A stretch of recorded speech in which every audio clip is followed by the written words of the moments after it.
السؤال الأول من قول الله تعالى: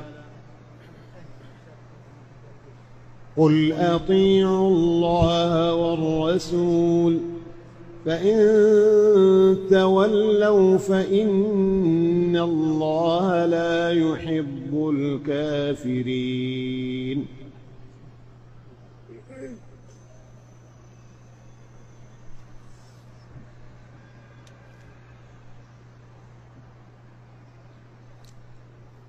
أعوذ بالله من الشيطان الرجيم.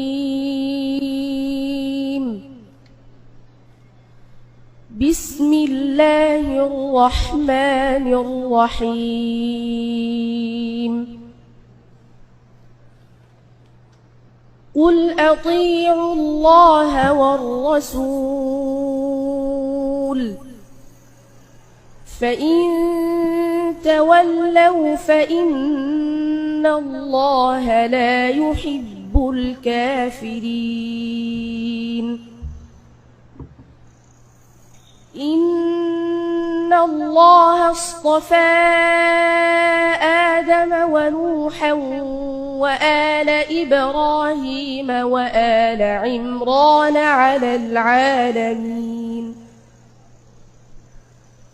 ذرية بعضها من بعض والله سميع عليم.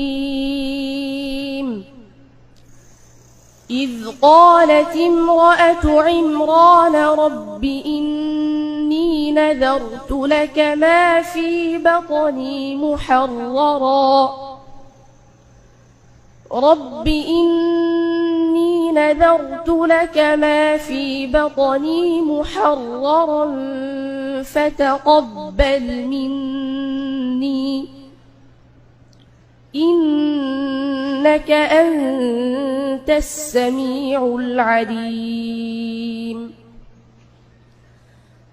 فلما وضعتها قالت رب إني وضعتها أنثى والله أعلم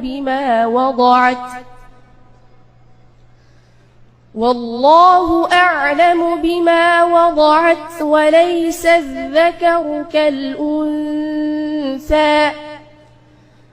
وإني سميتها مريم وإني أعيذها بك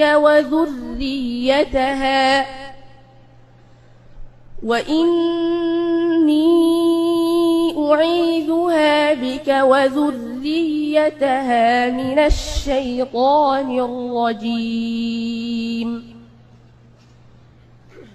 فتقبلها ربها بقبول حسن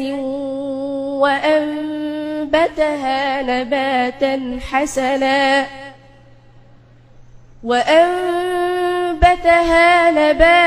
حسنا وكفلها زكريا كلما دخل عليها زكريا المحراب وجد عندها رزقا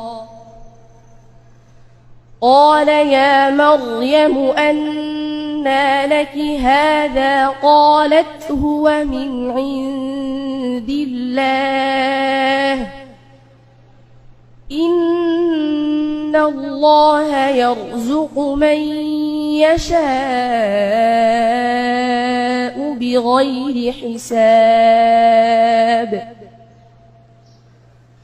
هنالك دعا زكريا ربه قال رب هب لي من لدنك ذرية طيبة إنك سميع الدعاء.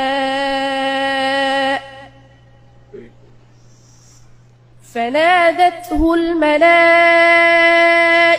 وهو قائم يصلي في المحراب أن الله يبشرك أن الله يبشرك بيحيى مصدقا بكلمة من الله وسيدا وحصورا ونبيا من الصالحين قال رب أنى يكون لي غلام وقد بلغني الكبر وامرأتي عاقر قال كذلك الله يفعل ما يشاء حسبك منزلیں میرے ساتھ